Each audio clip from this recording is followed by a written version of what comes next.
Okay, and just change the title to Isaiah 23 that we just did. This is chapter 24. It's God's servant, righteous servant Moshiach versus Israel in Isaiah 53. And the parentheses did read guilt offering, close parentheses.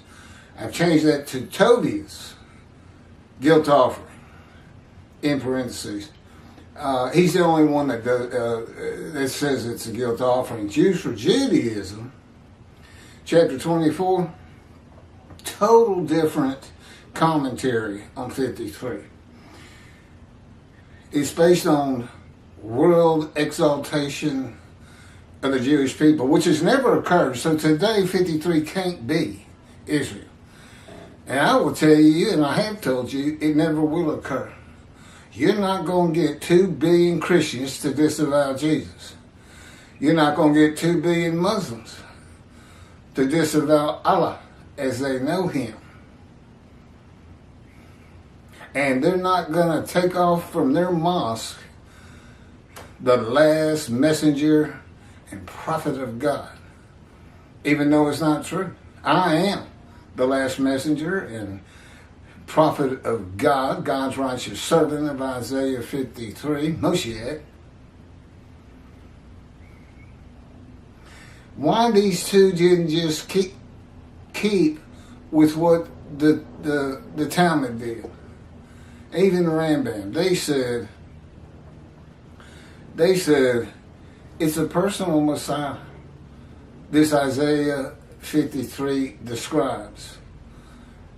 He is the man of Isaiah 11. And they just knew you got to have a description. And the only description out there is 53, which really has nothing to do with King David. So they didn't assume Moshiach was going to be just like King David or anything. He's going to be this person that the Christians call suffering servant. Well, that's not what he is. He's the right... What's going on? I don't know, my picture keeps flickering. Oh, you think it's a automatic focus thing? Well, it didn't blur, it just flickered. Anyway, sorry about that. Well, let's just get into it. Again, this is the book. I'm reading from the book God dictated to me, after He taught me the materials. Isaiah 53, in the day of the Lord. Just as He dictated the Torah to Moses. And just like Moses, who could have no idea about Genesis and Leviticus and Numbers and Deuteronomy, Exodus. Well, I guess depending on when he wrote it, he could have known Exodus. But I couldn't know the information in this book. No rabbi today knows these things. That's what the book's about. Look at the things y'all missed. Look at where you dropped the ball. And here's the things you simply don't know. How? An atheist for 50 years. No religious friends, no religious background.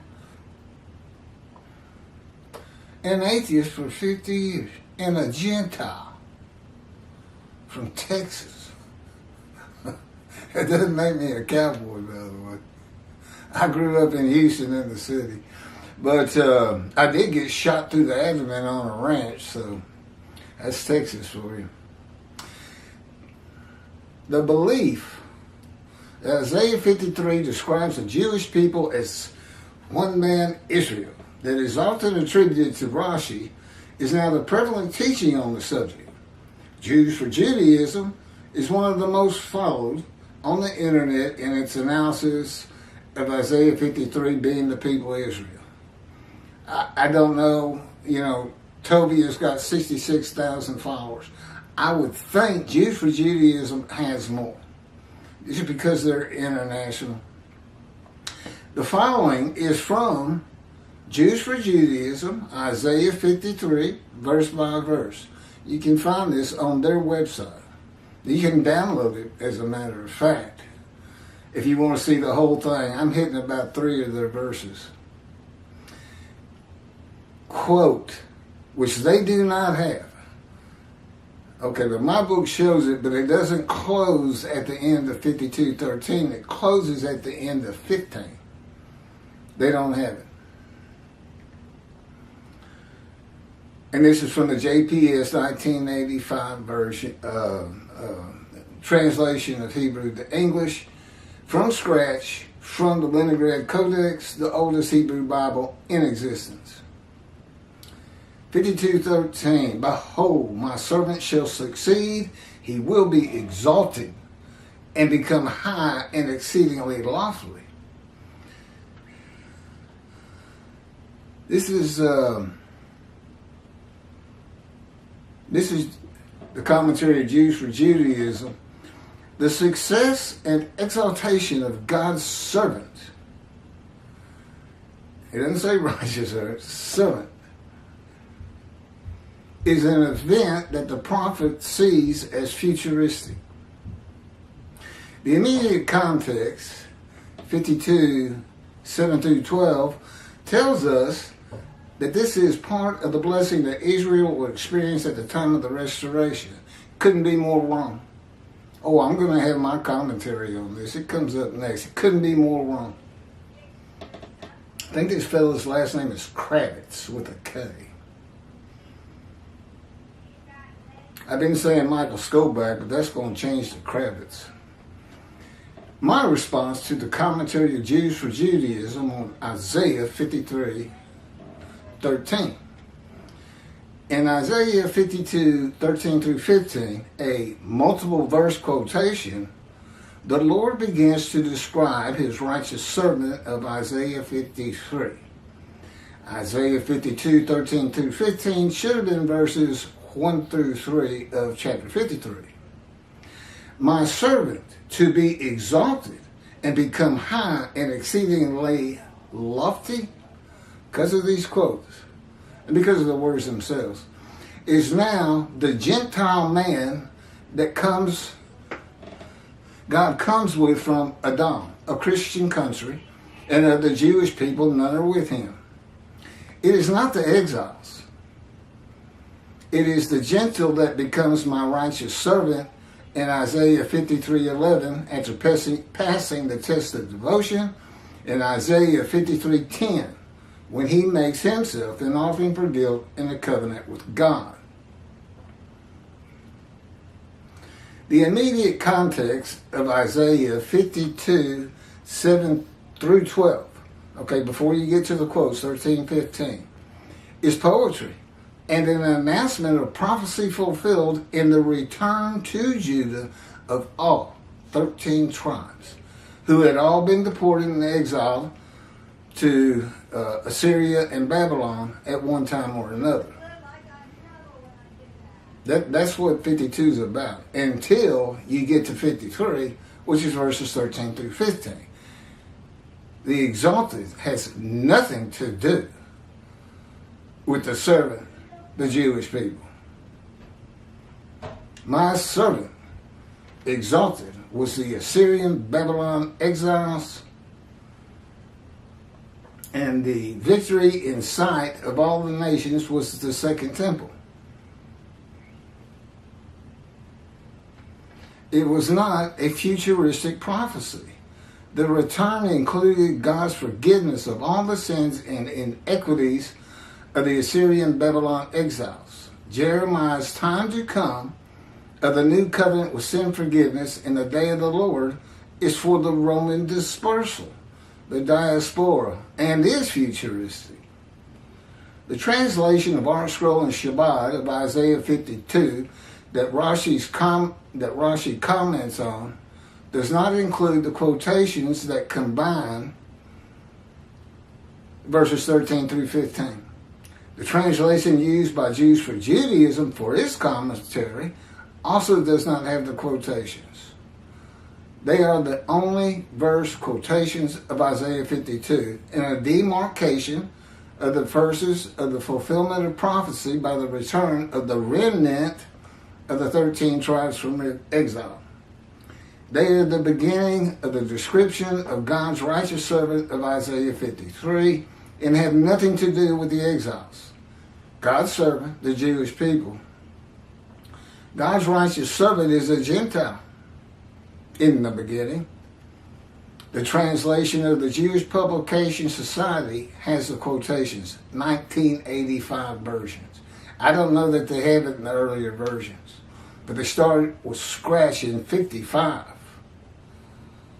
for the 85 version. 30 years with starting from scratch. Codex, the oldest Hebrew Bible, the Leningrad Codex, from scratch. If it doesn't have the quotes, it's not from scratch. It was either went from Hebrew to Greek to English, and they actually had rabbis who tried to clarify the Hebrew in a lot of Bibles. But this is from scratch. This is 1985. God says there's no better translation that you can find.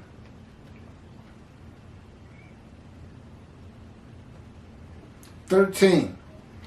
Behold, my servant shall prosper. He shall be exalted and lifted up, and he shall be very high." That's me. That's not all of the Jewish people gathered as one man Israel. It's the beginning of 53, God's righteous servant. He never calls the Jewish people his righteous servant. He does call them his servant, and they are. But 53 is very specific about it and stands out on its own. It describes a different person. And in this case, a Gentile. Again, God's coming from Adam, chapter 63, and of the Jewish people, none are with him. But he's coming with his representation, as we see, in other chapters. It's Moshiach. God's righteous servant, Moshiach. 14. Just as the many were appalled at him, so marred was his appearance, unlike that of man, his form beyond human semblance. 15. Just so he shall startle many nations, kings shall be silenced because of him, for they shall see what has not been told them. Nobody has any idea that this is what it's going to be like when Moshiach came. Neither did Moshiach. That's me. And the righteous servant. Kings shall be silenced because of him, for they shall see what has not been told them, shall behold what they never have heard. My servant of 13, it's not the Jewish people, it's not Israel, is now the Gentile and not the exiles, who becomes my righteous servant in Isaiah 53:11 after passing the test of devotion in Isaiah 53:10. Will he offer himself for guilt, that he might receive long life? It's kind of like the binding of Isaac. When he makes himself an offering for guilt in a covenant with God. Isaiah 53 then begins with a new multiple verse quotation. This is after 15, 13, 14, and 15. It's verses 1 through 6 are combined. The people who say, who can believe what we have heard? Okay, behold what you can see, hear. It's that kind of wording. They are combined. It's the same people who say he was wounded for our sins, our guilt was laid upon him. And all those other words that start, it's basically 4, 5, and 6.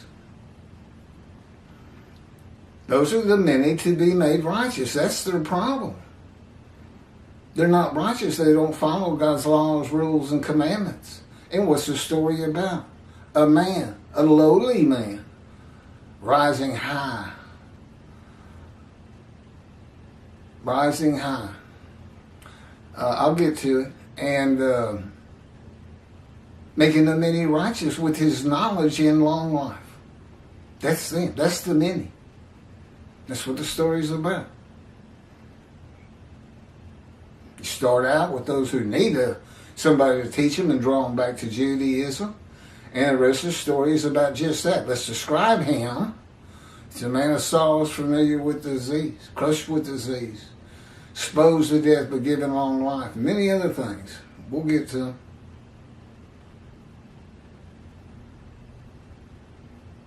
So Isaiah 53 then begins with a new multiple verse quotation that is missing the quotes from the translation of Art Scroll, Shabbat, and also Jews for Judaism in the translation used in his commentary, but included in the translation of the Jewish Publication Society.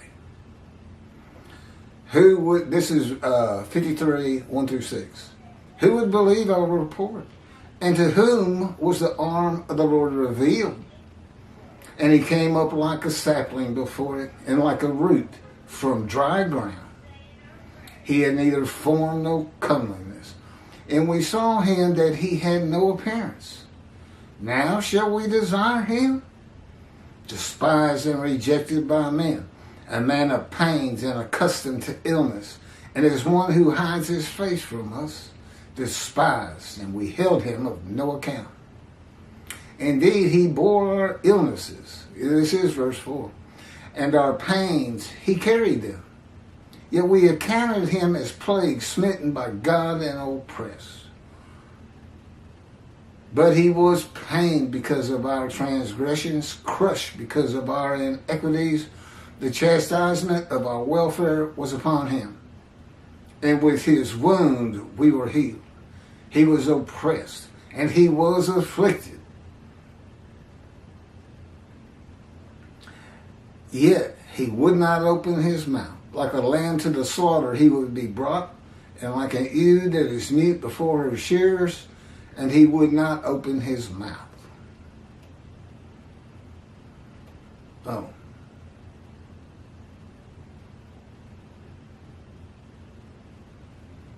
That wasn't the JPS version of 1 through 6, but it's close enough.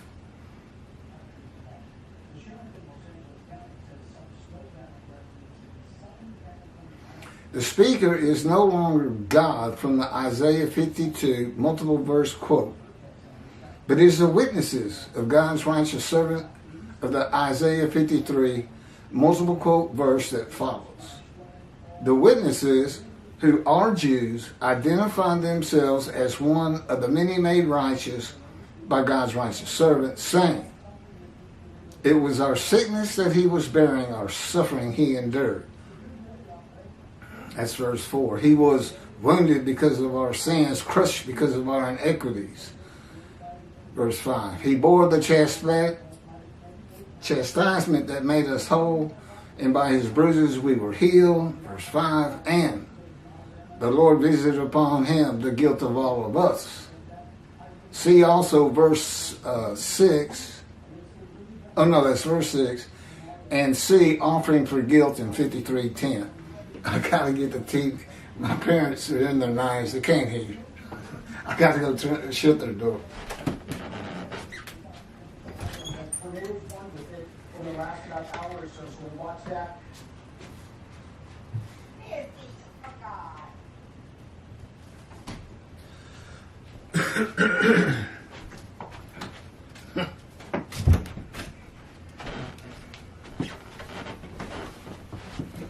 The quotes, beginning at verse 1 and ending before verse 7, at the end of 6, identify the speaker of verses 1 and 2 as also being witnesses, made righteous by the righteous servant from the suffering he endured. God's teachings is that no man bears the suffering of others. It is not even possible to bear the sins, wounds, chastisement, bruising, sickness, and suffering of other people. I don't even know what that would mean. No one or others can be healed or atoned for because another man or men suffer, or are beaten, or murdered, or sacrificed. So what are these verses by the witnesses about? The sickness of the witnesses is not being righteous. God's righteous servant suffers by the chastisement, punishment, bruising, crushing, and maltreatment laid on him by the words and power of God to make him suitable for his purpose that might prosper. a purpose that includes the righteous servant making the many righteous by his knowledge with long life and the building of the third temple. The righteous servant bearing up to this fire of refinement. And God left it out of 53 on purpose. You can find it in Ezekiel. That's the backup for all this. This book, he wanted, it's my second proof, my third proof, that I can explain it. Nobody has ever seen this before. You're hearing it from the righteous servant Moshiach, who is also, because there's only one description in 4 righteous servants to come. The prophet like Moses, Elijah, and of course Moshiach, and the man described in Isaiah 53. That's my life it's talking about. That's why God dictated to me the life of God's righteous servant Moshiach. God's my autobiographer. I didn't have to learn the material, I remembered. And it's really just, it's a very short book, and it's there just to show injuries and all the other things that happened to this man, according to 53. Afflicted, grievous bodily wounds. This is a commentary of Jews for Judaism on verse 53, 4, 5, and 10. And it's Jews for Judaism, Isaiah 53, verse by verse, which you can find on their website, followed by my commentary and response. Jews for Judaism, commentary on Isaiah 53, 4. But in truth, this is their version. But in truth, it was our ills that he bore and our pains that he carried. But we have regarded him diseased, stricken by God and afflicted. The kings now realize. That's their version of 53:4. The kings now realize that their spiritual assessment of the servant were completely backward. The kings did. They'd be the leaders of all the nations of the world. During the time of the servant's lowliness, and this was written in antiquity. Okay, now the exiles definitely hit a low point. But Assyria defeating the northern kingdom, Babylon defeating the south kingdom, Judah, that's what the world was back then. You know, you had numbers you went and took from other people. Yeah, that included your property, your house. Eat your crops. Dog eat dog. So these kings, I don't know when they realize this. Is this present tense? Or is this some future thing that's going to happen? Well, I would say the biggest low was the Holocaust. During the time of the servant's lowliness, those who knew him believed that his constant affliction proves that he is spiritually deformed. Otherwise, why would this nation be singled out for God's wrath over any other? I don't know. Go ask the Armenians. Well, maybe so. Maybe the Holocaust puts you at the top of the level. But that doesn't make you the only people. Most of them don't exist anymore. You're still here. Jewish people. Israel.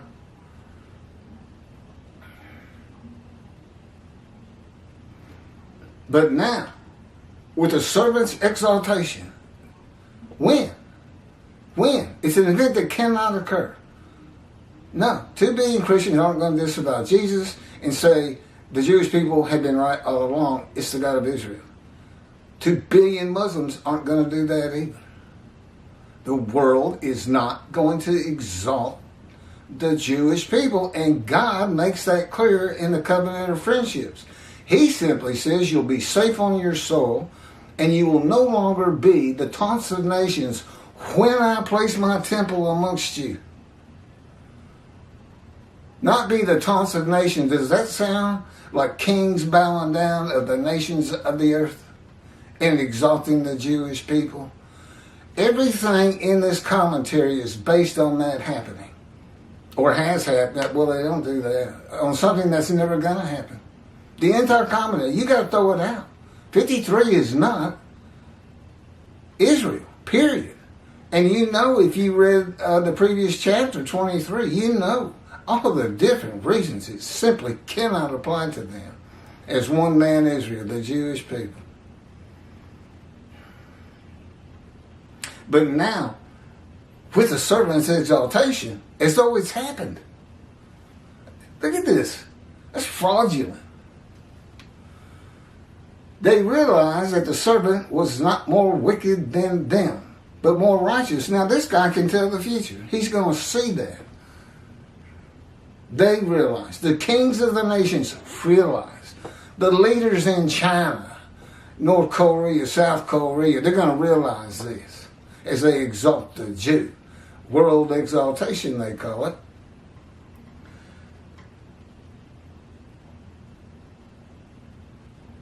But now, with the servant's exaltation, they realized that the servant was not more wicked than them, but more righteous. Oh, really? That's going to be an interesting time. Their assessment of the servant is reversed because they come to a true understanding of God's plan throughout history. Does that sound like the Christians to you? How about the Muslims? How about Islam? A true understanding of God's will throughout history. Yeah, I don't think so. With the restoration of Israel and God's glory coming to dwell in the Jerusalem temple, the nations of the world will experience true sanctity and a real connection to God. God says, covenant of friendship, the nations will know God sanctifies Israel. That's what he says. But let's don't teach God's words by any stretch of the imagination. And of course, this is why all rabbis have been dismissed before God. And that's in the Hebrew Bible. That's God's words. I wouldn't teach anything else. They will realize, I guess we're still talking about the king or the nations, they will realize that many of their activities were actively preventing God's presence from being manifested in this world, even though they had considered many of these activities to be righteous and godly. How about not building the third temple?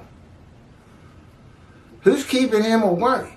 Well, that's his purpose. Malachi 3, I'm going to return to my temple. Well, why hadn't you built it? And if you're the righteous servant of God, Jewish people, where is it? Why aren't you making people righteous with the new covenant of sin forgiveness? Because I wonder why they didn't just stay with the Talmud. Isaiah 50:11 describes the anointed one, Moshiach, and that's just because the Spirit entered him. That's why he's anointed. It's like the oil you give in a physical human anointment. And described in 53. Moshiach's the man described in 53. That's what Rambam said and many, many, many other rabbis and sages. Why change it now? Now, I know they'll say Rashi did that, but there's a problem with that. He mentions the personal Messiah in Zechariah. His preamble. That does work. And blurred out, I moved, it has to refocus.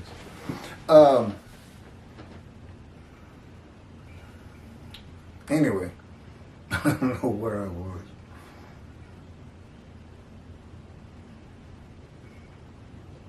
In order for God's presence to be revealed in this world, there needs to be obedience and humility towards God. The obedience does not have to be perfect because God doesn't demand from his creation that which they cannot deliver. But it needs to be accepting of God's sovereignty to the degree that humans are capable. He's saying we got to stop sinning to the extent we can. What do we know? God comes with a covenant of sin forgiveness. Not worried about that. No. All it is God has